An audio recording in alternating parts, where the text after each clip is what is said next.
Hey guys! So today gagawa tayo ng lemon crinkle. So ayan guys, madali lang ito gawin guys. At saka masarap ito guys. So ayan, gagawin natin ito today guys. So una, tatanggalin natin yung lemon zest sa lemon. Tapos niyan, itabi natin yan guys. At saka kunin na rin natin yung kanyang lemon juice. So gamit yung ating lemon maker. So ayan, lemon juice maker. So, tatanggalin natin yan, yung juice niya. At saka pagkatapos niyan guys, sasalain natin para matanggal yung mga buto ng lemon. So, ayan. At pagkatapos niyan guys, yung lemon zest na yan, lagyan natin ng sugar. Ilagay na natin yung ating sugar at saka yung salt. Tapos haluin-haluin lang natin yan guys para mag-absorb ng lemon zest ang sugar yung lemon zest. So, ayan. Tapos, ilagay na rin natin yung ating melted butter. So, halu-haluin lang natin yan guys para mag-incorporate yung ating ingredients. Tapos, ilagay na rin natin yung ating vanilla extract. 1 teaspoon vanilla extract. So, halu-haluin lang natin yan guys. At saka yung ating lemon juice.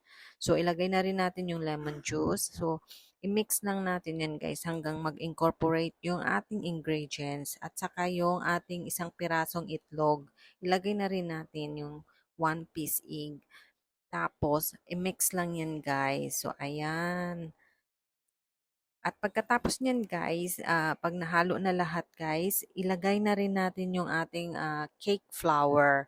So, ayan yung ating cake flour. So, may video na rin ako kung paano gumawa ng cake flour guys. Check nyo na lang yung video. So, haluin lang siya guys. Tapos, ilagyan natin ng 1 teaspoon na baking powder. So, ayan. So, haluin lang siya guys hanggang mag-incorporate yung ating ingredients at pagkatapos niyan, magiging ganyan na yung itsura niya guys. So, ayan. So, pag ganito na guys, tatakpan na natin ito at palamigin natin sa fridge ng 1 oras. So, habang nag-aantay, gagawin na natin yung lemon curd. So, ayan yung lemon zest, tapos yung sugar, at saka yung salt. So, imimix lang natin yan guys. Tapos, ilagay na rin natin yung 1 pirasong egg yolks. So, ayan, i-mix natin. Tapos, ilagay na rin natin yung ating milk. So, i-mix lang natin yan guys hanggang mag-incorporate sila at saka yung lemon juice. So, ganyan lang yun. May video na rin ako kung paano gumawa ng lemon curd guys. So, ayan yung corn flour. Ilagay na rin natin. So, haluin lang yan guys. Tapos, pakuluan natin yan guys sa low fire hanggang maging malumapot yung ating lemon curd. At saka, pag lumapot na yan guys, ilagay na natin yung ating 1 tablespoon na butter. So, ayan, para magiging glossy yung ating lemon curd.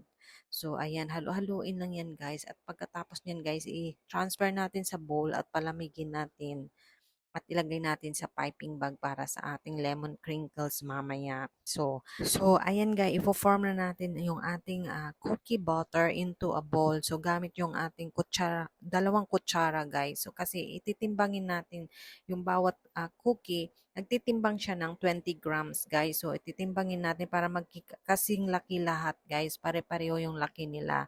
Tapos bilog-bilogin lang natin yan siya guys.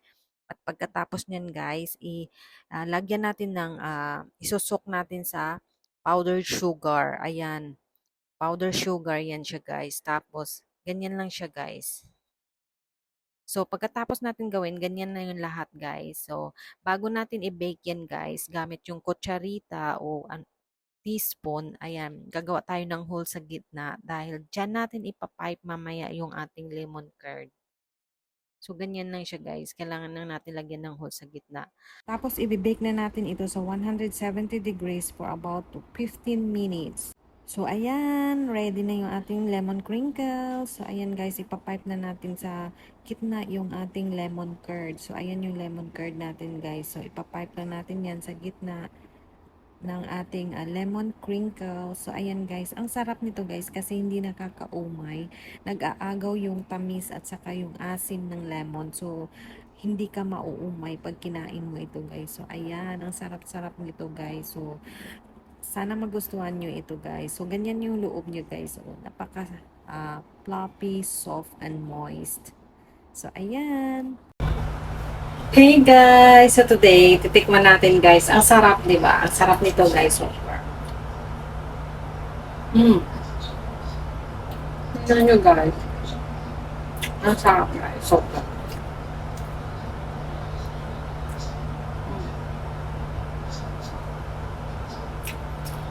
Ang asim na matamis. Ang sarap ng lemon curd. Sarap guys.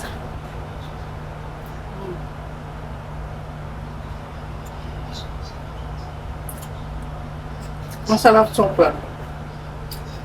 So follow me for more video guys. Bye!